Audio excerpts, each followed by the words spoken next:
So இப்போ வந்து பார்த்தீங்க அப்படின்னா, நம்மளுக்கு ஊர விட்டு வர்றதுக்கு சுத்தமாவே உண்மைய சொல்லணும் அப்படின்னா மனசே இல்ல. இன்னும் ஒரு 2, 3 நாள் இருந்து போகலாம் அப்படிங்கிற மைண்ட் இருந்துச்சு. வண்டி இருந்ததுனால தான் என்னமோ நான் திருப்பி போறேன் அப்படின்னு நெனைக்கிறேன். உண்மையிலேயே இந்த ரோடு வந்து பார்த்தீங்கன்னா, நான் வந்து ரொம்ப நாள் ஆச்சு.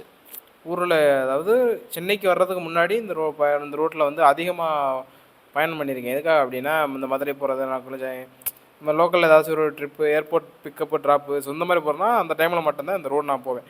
ஆனா, அப்போலருந்து இப்போ வரைக்கும் இந்த ரோடு என்னமோ நல்லா இருக்கு. புதுசா இருந்துச்சு. ஏன்னா, நான் வந்து அதிகமா அந்த ரோடு யூஸ் பண்ணது கிடையாது. இந்த இந்த சமீப காலமா நான் வந்து ட்ராவல்ஸ்க்குள்ள ஜாயின் பண்ணதுக்கப்புறம், இந்த மாரி இந்த ரோட நான் அவ்வளவா யூஸ் பண்ணதே இல்ல. ஏன்னா, எடுத்தோம் அப்படின்னா நேரா பைபாஸ்ல மட்டும் தான் போகணும். மோஸ்ட்லி சொல்லணும்னா எனக்கு இந்த சிங்கிள் ரோடு ஓட்டவே பிடிக்காது. ஏன்னா, என்னவோ எனக்கு இந்த ஊருக்குள்ள, கிராமத்துக்குள்ள ஓட்டுறதுக்கு வந்து ரொம்ப பிடிக்கும். எதனால அப்படின்னா, 2 பக்கம் மரம் இருக்கு, 2 பக்கம் வயல்வெளிய பார்க்கறதுக்கு பச்சை பசேல்னு இருக்கும். உண்மைய சொல்லணும் அப்படின்னா, எங்க ராமநாதபுரம் மாவட்டம் வந்து வறட்சி மாவட்டம் தான் அப்படின்னு ஆக்கி வச்சிருக்கோம் நாங்க எல்லாருமா சேர்ந்து. உண்மையிலேயே 2 பக்கமும் பார்க்க நல்லா இருந்துச்சு. ஸோ இப்போ வந்து நம்ம போயிட்டு இருக்க ரூட் வந்து பார்த்திபனூர் அவுட்டர் ரிங் ரோடு அப்படின்னு சொல்லுவாங்க. ஏன்னா இந்த ரோடு இப்போ தான் போட்டிருக்காங்க. நான் இப்போ தான் போட்டதுக்கப்புறம் முதல் முறையாக அந்த ரோடு பக்கம் போகிறேன். உண்மையிலே இந்த ரோடு வந்து வந்தது வந்து ரொம்ப யூஸ்ஃபுல்லான ஒரு விஷயம். எதுக்கு அப்படின்னா, அந்த பார்த்திபனூர் அப்படிங்கிறது வந்து ஒரு சின்ன ஏரியா மாதிரி போகும். ஊருமே வந்து பார்த்தீங்கன்னா ரொம்ப குறுகலான ரோடாக இருக்கு. சந்தாக போய் வர மாதிரி இருக்கான். அதில் ஒரு பஸ்ஸு போனாலே அது சிரமம். ஸோ அப்படி இருக்கும்போது இந்த ரோடு போட்டது ரொம்ப நம்மளுக்கு யூஸ்ஃபுல்லாக இருக்குது. நம்மளுக்குன்னு இல்லை, எல்லா டிரைவர்ஸுக்கும் எல்லாருக்குமே பொதுமக்களுக்குமே ரொம்ப யூஸ்ஃபுல்லான ஒரு விஷயம் இந்த ரோடு. ஏன்னா ஒரு சிட்டிக்குள்ளே மாட்டிட்டு முடிச்சுக்கிட்டு, ஏன்னா ஒரே ஒரு ரூட்டு தான் இருந்துச்சு, அதுவும் அந்த ரோடு அதுக்குள்ளே இருந்தால் இப்படி ஊருக்குள்ளே இருந்து வரும். ஸோ அதனால் இது வந்து கரெக்டாக எங்கே நம்மளுக்கு ஜாயிண்ட் ஆகுதுன்னா, நம்ம பரமக்குடி டு மதுரை பைபாஸ் இருக்கு இல்லையா, ஸோ அதில் வந்து இந்த ரோடு ஜாயிண்ட் ஆகும். சிவகங்கை நம்ம போகிற ரூட்டு வந்து பார்த்திங்கன்னா சிவகங்கை, மேலூர், இதில் ஒரே மிதிச்சு கொண்டு போய் சாச்சிட வேண்டியதான். இதுதான் வந்து அந்த பைபாஸ். ஸோ ஒரு வழியாக நம்மளும் பைபாஸ் ஏறியாச்சு. சுத்தமாக என்ன சொல்கிறது, ஒரு பக்கம் டயர்டாக இருந்தாலும் இன்னொரு பக்கம் ஃபேமிலி கூட ஒரு 5 மணி நேரம் நான் ஸ்பெண்ட் பண்ணேன். உண்மையிலேயே யூஸ்ஃபுல்லான ஒரு இது. ஆனால் என்ன, இன்னும் ஒரு 2 நாள் இருந்திருக்கலாமோ அப்படின்லாம் தோணுச்சு. ஏன்னா நம்ம எத்தனையோ ஊர் நாடு அப்படி எப்படின்னு சுற்றிக்கிட்டு வந்தாலும் சொந்த ஊரில் போய் அப்பா அம்மா கூட ஸ்பெண்ட் பண்ணுற டைமுக்கு மோஸ்ட் வேல்யூபிள் டைம் அப்படின்னே சொல்லலாம். ஏன்னா அந்த அளவுக்கு இருந்துச்சு. வேணா அங்கே போனோம் அப்படின்னா கேரிங் யார் வேணாலும் கொடுப்பாங்க, ஆனால் அப்பா அம்மா பண்ணுற மாதிரி இருக்காது. ஆனால் என்ன, இன்னைக்கு ஒரு நாள் இருந்திருக்கலாம் அப்படிலாம் தோணுது. நம்ம இன்னைக்கு ஒரு நாள் இருந்து வந்திருக்கலாம். ஆனால் என்ன சொல்கிறதுன்னா, வண்டி வேற கொண்டு வந்திருக்கோம் இல்லையா, அதனால் நம்ம இருந்து போகிறது ரொம்ப சிரமம். ஏன்னா நாளைக்கு போனோம்னா ஒரு டியூட்டி எடுக்கலாம், வண்டி மூவ் ஆகும். வண்டி மூவ் ஆச்சுன்னா அதில் நம்மளுக்கு வருமானம் கிடைக்கும், ப்ளஸ் வண்டிக்கு டியூக்கான அமௌண்ட் ஏதாவது பார்க்கலாம். ஸோ வந்து இப்போ சடனாக வந்துச்சு இந்த திருநெல்வேலி ட்ராப் பண்ணிவிட்டு போய்கிட்டு இருக்கேன். ஸோ பாப்பாவை பண்ணி அடுத்து ஏதாவது ஒரு 1 வீக் லீவ் எடுத்துகிட்டு தான் வரணும். ஏன்னா அடுத்த மாதம் ஃபுல்லாக சபரிமலை சீசன் இருக்கேன். அடுத்த மாதம் வர முடியாது, அதுக்கு அடுத்த மாதம் வர முடியாது, நியூ இயருக்குலாம் வர முடியாது, இந்த பொங்கல், தீபாவளி, தலை தீபாவளி எதுக்குமே வர முடியாது. அப்படி என்ன கலெக்டர் வேலையாக பார்க்குறியா அப்படின்னு கேட்டால், அதை விட முக்கியமான வேலை. நம்மளை நம்பி ஒரு 15 உசுறு வருது. அந்த 15 உசுரையும் காப்பாற்றணுங்கிற அந்த ஒரு பொறுப்பு. கலெக்டருக்கு என்ன பொறுப்பு இருக்குன்னா நம்மளுக்கு தெரியாது. நம்மளுக்கு நம்ம வேலை கொஞ்சம் ரிஸ்கான வேலை தான். ஒரு வழியாக வந்து பார்த்தீங்க அப்படின்னா மானாமதுரை நெருங்கிட்டோம். போயிடணும், விடவே கூடாது இன்னைக்கு. ஏன்னா மினிமம் ஒரு 12 மணிக்கு நம்ம உளுந்தூர்பேட்டையை கிராஸ் பண்ணிட்டோம்னு வச்சுங்களேன், நிம்மதியாக இருக்கலாம், எந்த கரைச்சலும் இருக்காது. நம்ம வாட்டில் ஏறி மிதிச்சு போய்கிட்டே இருக்கலாம். அதுக்கு மேலே நீங்கள் மாட்டினீங்கன்னு வச்சுக்கோங்க, இந்த லாரியில் ரெட்டை டயர் இருக்குன்னு தெரியுமா, இந்த மாதிரி இந்த இருக்கு பாருங்க, இந்த ரெட்டை டயர் இருக்கா, அந்த ரெட்டை டயருக்கு இடையில மாட்டின சுண்டலி மாதிரி தான் நம்மளுடைய கதை. ஏன் அப்படி சொல்கிறேன் அப்படின்னா, அந்த அளவுக்கு ரஷ்ஷாக இருக்கேன். ப்ளஸ்ஸு வண்டி ஓட்ட முடியாது. ஏன்னா எல்லா பேருமே வந்து அவங்கவுங்களுக்கு காலையில் 6 மணி 5 மணிக்கெலாம் டைமிங்கு, காலையில் போய் இறங்கணும். ஸோ அப்படிங்கிற ஒரு டைமிங் இருக்குது. ஸோ இது வந்து பார்த்தீங்க அப்படின்னா நமக்கு பெருசாலாம் வந்து இது கிடையாது.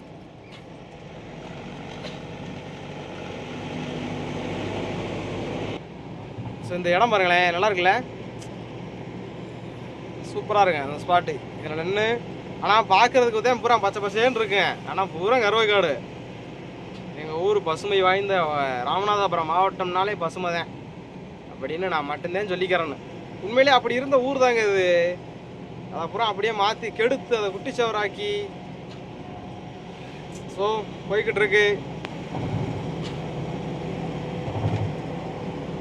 இப்போ நம்மளுக்கும் அடுத்தடுத்து நாளைக்கு போனால் டயர்டாவது இதாவது பார்த்துட்டு வண்டியை எடுத்துட்டாதே தூங்க முடியும், ஏன்னா அப்படிங்கிற கட்டாயத்தில் போயிட்டுருக்கு.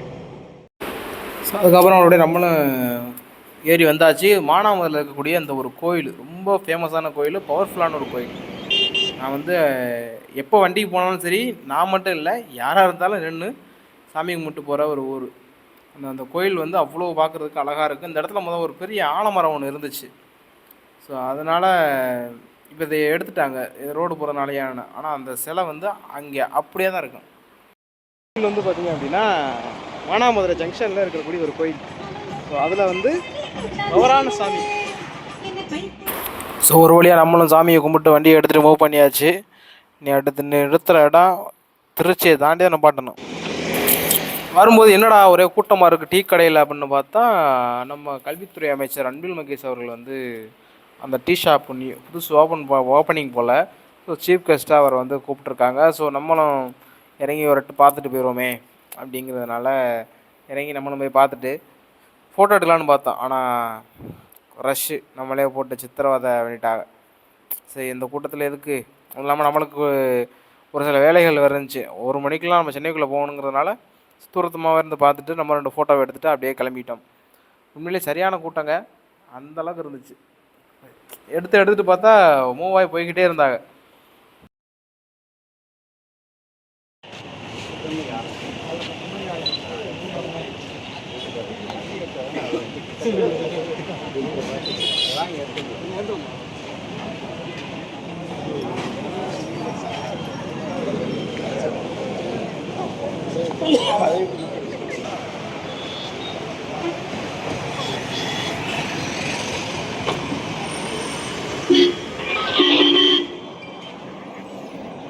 இது வந்து எங்கே அப்படின்னா திருச்சிக்கு முன்னாடியே ஒரு 8 கிலோமீட்டர் இருக்குன்னு வச்சுக்கங்களேன். 8 கிலோமீட்டருக்கு முன்னாடியே வந்து ஒரு அலீஃப் அப்படின்னு சொல்லிட்டு ஒரு பேக்கரி ஓப்பனிங். ஸோ அதுக்காக வந்து சார் வந்துருந்துருக்காரு. வெளியே பார்த்துட்டு ஃபோட்டோஸ் எடுக்கலாம்னு பார்த்தா அதுக்கான ரொம்ப க்ரௌடு அதிகமாக இருந்துச்சு. ஸோ அங்கே உள்ளவங்களே வந்து வழக்கழிச்சிட்டாங்க. சரி பார்த்தா போதும் அப்படிங்கிற கான்செப்ட் தான். அதுக்காக நீ வந்து ஏடிஎம்கேவா டிஎம்கேவா அப்படின்லாம் கேட்கக்கூடாது. நல்லது யார் பண்ணாலும் ஏற்றுக்கொள்ளப்படும், அந்த மாதிரி தான். யார் நல்லது பண்ணாலும் நம்மளாம் வந்து ஏற்றுக்கிட்டு தான் போகணும். அதனால் இதில் வந்து எப்படி அப்படின்னா எனக்கு வந்து அவர் சாரை வந்து ரொம்ப பிடிக்கும். எதனால் அப்படின்னா ஒரு சில காரணங்கள்னால. அதுக்காக கட்சி சப்போர்ட்டு அப்படிலாம் கிடையவே கிடையாது. உண்மையை சொல்லணும் அப்படின்னா ஓட்டு போகிற அன்றைக்கி ஓட்டு போகிறக்கே போக மாட்டேன். ஏன்னா அதுக்கான அப்போ ஏதாவது ஒரு ட்ரிப்பில் ஏதாவது ஒரு பயணத்தில் இருப்பேன். அதனால் அவ்வளோவா போத கிடையாது. ஸோ அதனாலே நம்ம அதை பற்றிலாம் யோசிக்கிறது கிடையாது. ஒரு வழியாக வந்துட்டேன், திருச்சி உள்ளே போகிறேன். ஏர்போர்ட் முன்னாடி இருக்கேன். அடுத்து எங்கேயுமே நிறுத்தக்கூடாது அப்படிங்கிற ஒரு மைண்டில் தான் போனேன். ஆனால் என்ன பண்ணுறது, சாரை பார்த்ததும் வண்டி தன்னால் நின்றுச்சு அப்படின்னே சொல்லலாம். இது வந்து பார்த்தீங்கன்னா அப்படியே திருச்சி ஏர்போர்ட் ரோட்டில் வந்து போய்கிட்டு இருக்கோம். இண்டு வாங்க ஐயா, சாச்சுப்படாதீ ஐயா, நல்லா இருப்பியே. ஸோ ஒரு வழியாக நம்மளும் வந்துட்டான். இந்த திருச்சியில் வந்து எனக்கு ஒரு கனெக்டிவிட்டி இருக்குது, நான் சொல்கிறேன் இருங்க. இந்த டிமார்ட் இருக்கு இல்லையா, ஸோ இதுக்கு எனக்கும் ஒரு சின்ன கனெக்ஷன் இருக்குது. ஸோ இதில் தான் என்னோடய வாழ்க்கையவே திருப்பி போட்ட ஒரு இடம் வந்து இந்த டிமார்ட்.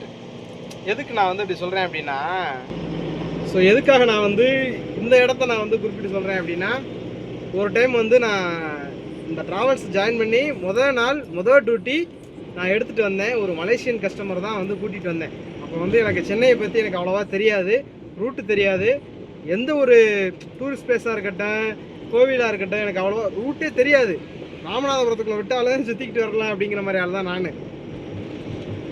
அப்படி இருக்கும்போது நான் சென்னைக்குள்ளே வந்து முதல் டியூட்டி எடுத்த டியூட்டி எனக்கு வந்து திருச்சி ஏர்போர்ட்டில் பிக் பண்ணி அடுத்த நாள் வந்து அப்படியே சுற்றி காட்டணும். ஒரு 5-6 நாள் ட்ரிப்பு தான் வந்து நான் சுற்றி காட்டுற மாதிரி இருந்துச்சு. ஆனால் என்ன அப்படின்னா, எனக்கு வந்து கோவில்கள் தெரியாது அவ்வளோவா, புதுசு அப்படிங்கிறனால நான் புதுசுங்கிறதையும் காட்டிக்காமல் அப்படியே மூவ் பண்ணிக்கிட்டே போயிருந்தேன். ஒரு கட்டத்துக்கு மேலே எப்படியாவது கண்டுபிடிச்சிருவாங்க.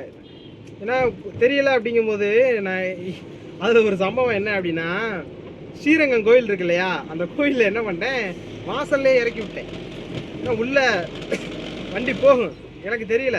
ஸோ வண்டியெல்லாம் வெளியே பார்க் பண்ணி போட்டிருக்கு, இதான் பார்க்கிங்க, உள்ளே நடந்து போங்கன்னு சொல்லிட்டு ஒரு உள்ளேயே பார்த்தா 2 கிலோமீட்டர் கோயிலுக்கு உள்ளே போகிறதுக்கு நடந்து போகணும். அப்படி இருக்கும்போது நான் நடந்து போங்க அப்படின்னு சொல்லுவோம். அவங்க உள்ளே நடந்து போயிட்டு விறுவிறுத்து வந்துட்டாங்க. அப்புறம் பார்த்தா அது எதுன்னு சொல்லி டியூட்டி கொடுத்தவங்க வந்து அப்படியே எப்படி சமாளித்து வந்தாச்சு. அதுக்கப்புறம் தெரிஞ்சு அவங்களே ஒரு கட்டத்துக்கு மேலே வேணாம்ப்பா, நாங்கள் வேறு டிரைவர் மாற்றுங்க, இல்லை வேறு கஸ்டமர் வேறு வண்டி மாற்றி கொடுங்க அப்படிங்கிற மாதிரி கேட்டாங்க. நம்மளும் என்ன பண்ணிட்டோம் அப்படின்னா, எங்கள் ஓனருமே வந்து சொல்லிட்டார், போனாங்கிட்ட போட்டோம்னா நீ தைரியமாக திரும்பி வா அப்படின்னு சொன்னார். அதனால தான் வந்து இப்போ வரைக்கும் இந்த ட்ராவல்ஸ் நான் ஓடிக்கிட்டு இருக்கேன். நம்ம மேலே வச்ச ஒரு நம்பிக்கை இருக்கு இல்லையா. அன்றைக்கே அந்த இது எங்கள் அண்ணன் வந்து சொன்னார், பரவாயில்லடா வந்துடுறா அப்படின்ட்டார்.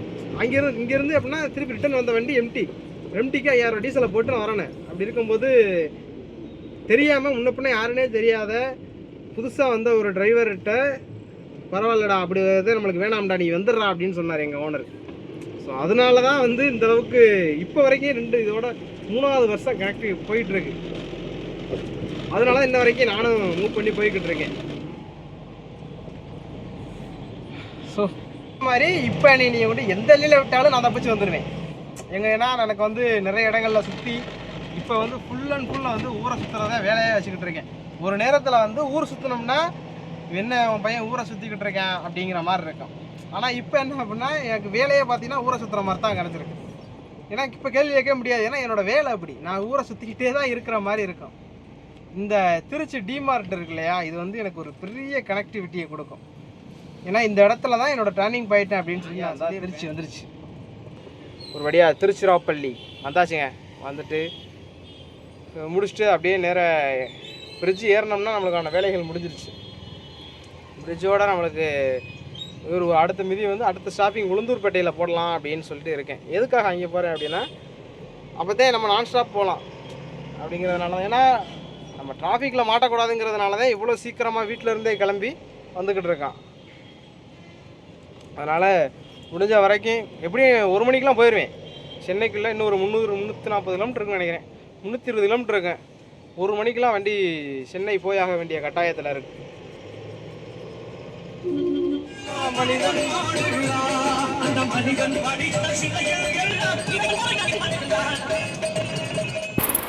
ஸோ ஒரு வழியாக நம்மளும் நினச்ச மாதிரியே உளுந்தூர்பேட்டையில் வந்து சாப்பிட்றதுக்காக நிப்பாட்டியாச்சு.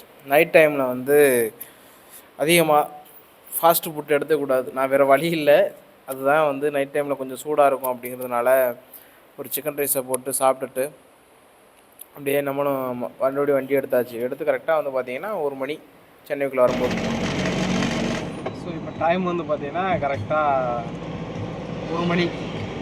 ஸோ வந்துட்டு நம்மளும் கரெக்டாக இன்னும் ஒரு 4 கிலோமீட்டர் தான், ரூம் போய் சேர்ந்துருவோம்.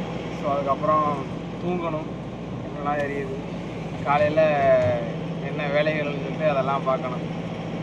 உண்மையிலே செம்ம டயர்டு. நான் நினச்ச மாதிரியே வந்துட்டேன். எப்படின்னா டிராஃபிக்கில் சிக்கக்கூடாதுங்கிறதுனால தான் இப்படி கிளம்பி வந்தேன். 4 மணிக்கு வண்டி எடுத்தது.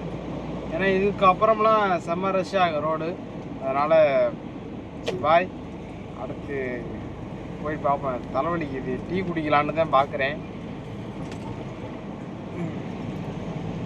பக்கத்தில் எந்த கடையும் இருக்காது, ஏன்னா நம்ம வந்து ஏரியாவில் எல்லா கடையுமே நேரம் க்ளோஸ் பண்ணியிருப்பாங்க. கருத்துலையும் பிடிச்ச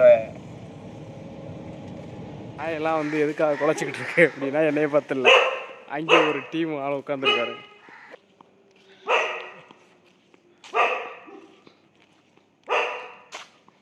இந்த தலைவருக்காகவே இந்த தலைவர் சைலண்ட்டாக இருந்துக்கிட்டு இருக்காப்புல.